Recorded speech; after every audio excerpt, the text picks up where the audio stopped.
তো সবাইকে আমার তরফ থেকে শুভ দীপাবলির অনেক অনেক শুভেচ্ছা এবং ভালোবাসা। তো দেখো, মানুষ যত বড় হয় আস্তে আস্তে, যেমন আমি ছোট, আস্তে আস্তে বড় হচ্ছি, আমার মধ্যে একটা ম্যাচুরিটি আসছে, তত না আমাদের জীবন থেকে ফেস্টিভ্যালের এই যে আনন্দটা আস্তে আস্তে আস্তে আস্তে কোথাও না কোথাও হারিয়ে যাচ্ছে।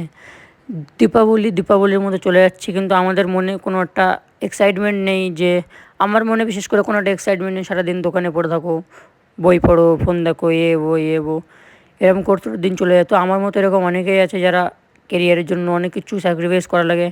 তো তাদেরকে আমার তরফ থেকে শুভ দীপাবলি, অনেক অনেক শুভেচ্ছা, ভালোবাসা। একটা মেডিকেল সামলানো যে কতটা রিস্কের সেটা শুধু আমি জানি, আর যারা মেডিকেল চালায় ঠিক তারাই জানে। কিন্তু এই যে সারাদিন যাদের কথা ভেবে আমি সারাদিন মেডিকেলে থাকি, এ করি ও করি, যখন তারা মেডিকেলে কোনো একটা ভুলের জন্য, কোনো একটা ভুল, ছোটোখাটো ভুলের জন্য বেশি বেশি কথা শুনিয়ে দেয়, তখন না তাদের ওপর দিয়ে পুরোপুরি মন উঠে যায় যে না, দরকার নেই, যাদের মেডিকেল তারাই সামলাক, আমার আমার কোনো যায় আসে না, আমি শুধু আসবো আমার মতো, থাকবো আমার মতো, ব্যাস এরকম মনে হয় লাস্ট পর্যন্ত।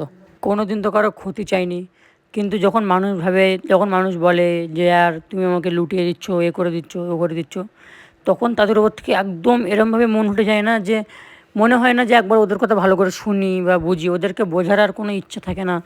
তো সত্যি সত্যি আমারও সেরকমটাই এখন অবস্থা, যেটা আমার। তো আমি কাউকে কিছু বলতে চাই না, সবাই নিজেদের দীপাবলি ভালোভাবে কাটাও। টাটা।